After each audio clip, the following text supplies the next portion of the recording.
You go right ahead. It's my privilege and my honor to introduce my two favorite dicks in all the world. I'd much rather you say Richard.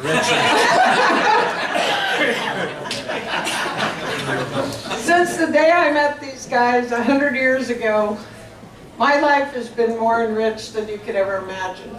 And the truths that they're going to bestow upon you today are things that you may have never heard, but they're all true, right? Yeah, they are true. You swear to that. They're all Okay. true. So Yeah. I'm going to turn it over to these guys, but they're legends in their own minds. So have a ball, guys.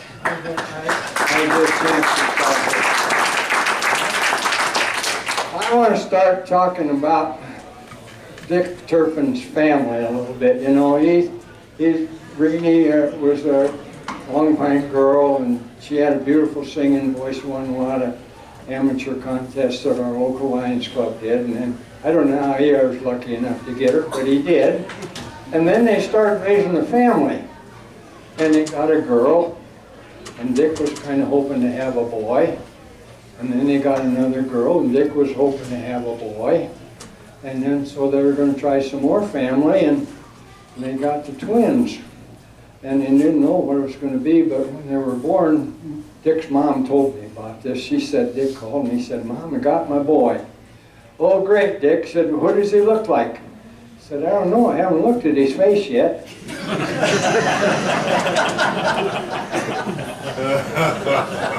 He thought he was going to be doomed with son-in-laws forever, I think. But anyway, that's the way Travis came in over. I'd like to start this little bit with a little poetry. I love poetry, you know, and this one's one. I remember I told you about this once before. When Dick Turpin and I, years ago, we were talking about life after death, you know, and some of these things. And he's talking about, did you, like the Buddhist, you believe in reincarnation? I said, I don't know, Dick. I said, reincarnation, you know. What is reincarnation? Dick asked me. Well, I answered as my Miami's friend. I said to Dick, it happens when your life has reached its end. They comb your hair and wash your neck and clean your fingernails and stick you in a padded box so end of life prevails, and box and you go in a hole which has been dug in the ground, and reincarnation starts in once you're planted beneath the mound. Then clods fell down just like that box, and you which are inside, and then you're just beginning on your transformation ride.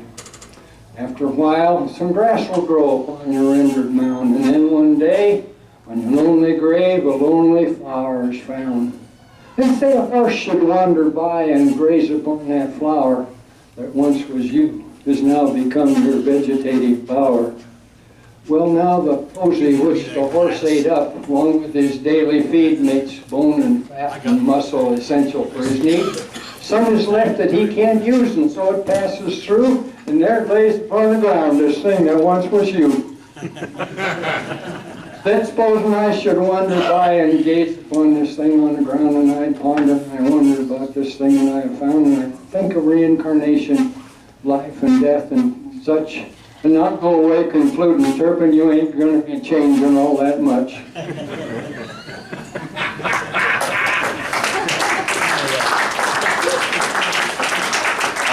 I never, is it shut off?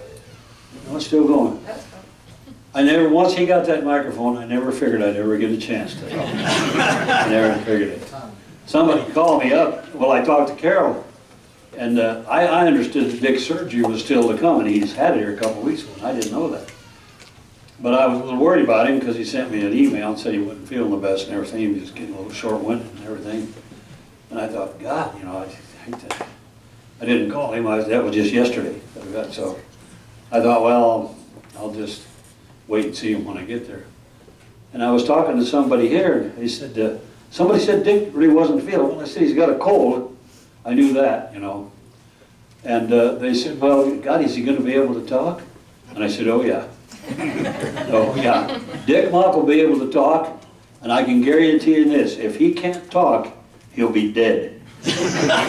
Well, here he is. I'm taking short of breath, and he's still alive.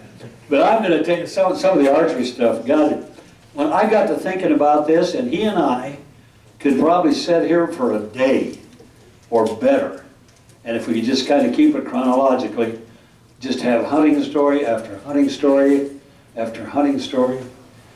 My God, we had a lot of fun back in the 60s. We started in what, 56?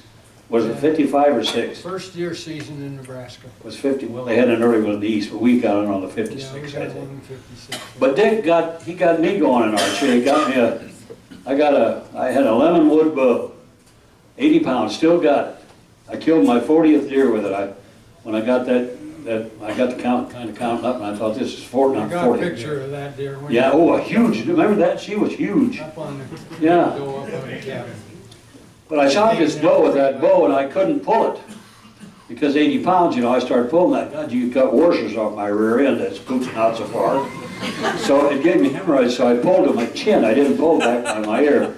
I pulled to my chin, and I killed that big doe, and I was tickled to death to do it. And I got to thinking about when Mauch and I first started, we practiced in his backyard. And he and his brother had the lumberyard. Back in those years, our little town of Bassett, God, they supported 2 lumberyards. A couple of 3 grocery stores, it was just a booming little community.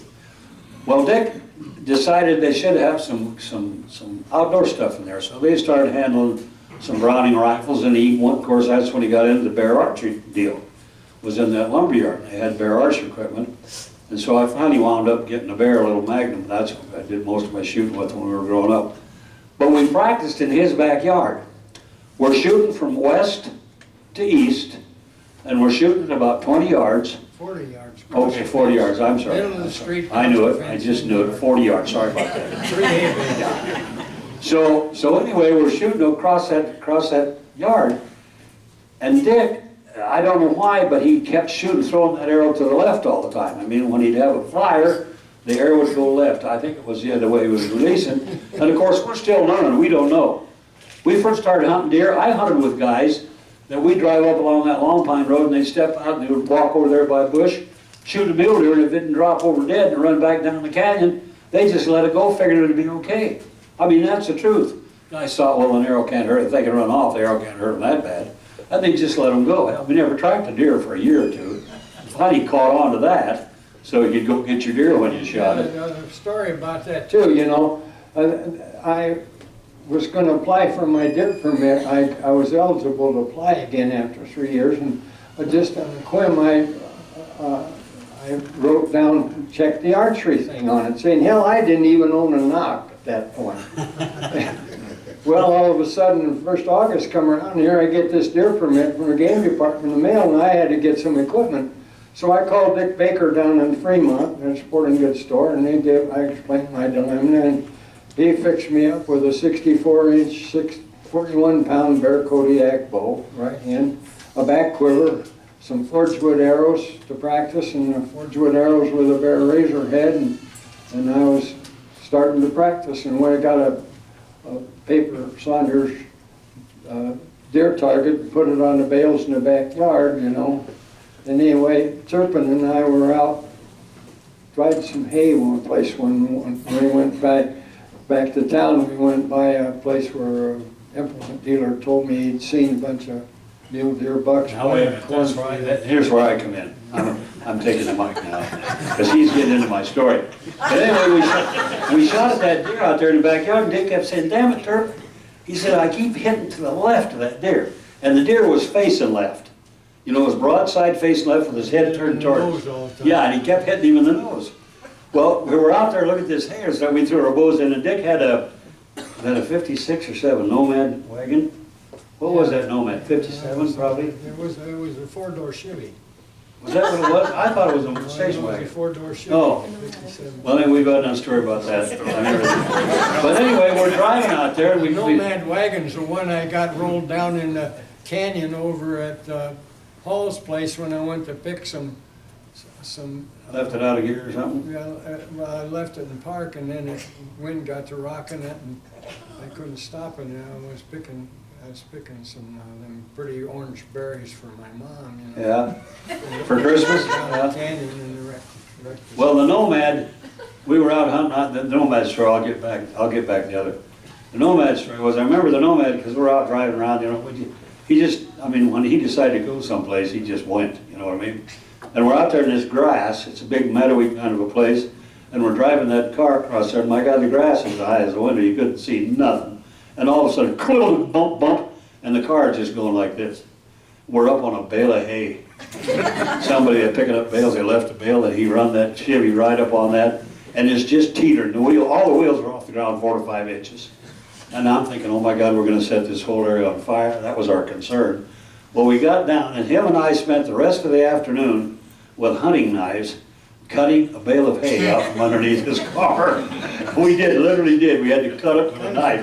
Remember that? Had to pull it out of there and cut. My God, it was hot. We're under there digging, cutting that hay, but we got her off. But anyway, to get back to the deer deal, this is the first deer. This is I say our, because we're not together. But we're driving out there, and I think we were looking at some hay or grain or something, but somebody said they'd seen some deer along this cornfield, of old man Fahrenholt's cornfield. He drew dryland corn out there, always had a crop of corn. Everett implement dealer told me they were there. Yeah. Well, we went out there, and we pulled up on this hill, right beside this cornfield, and we're in a pasture is what we're in.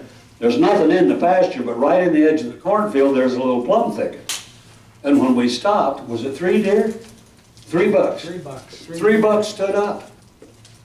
And there they stood, and Dick said, my God, he grabbed his bow out of the car and stepped around the door and pulled up and shot. He hit that deer, and it turned in a minute. He hit it. I just saw the blood just fly. When it turned to go, you could see the blood coming out of both sides of that deer.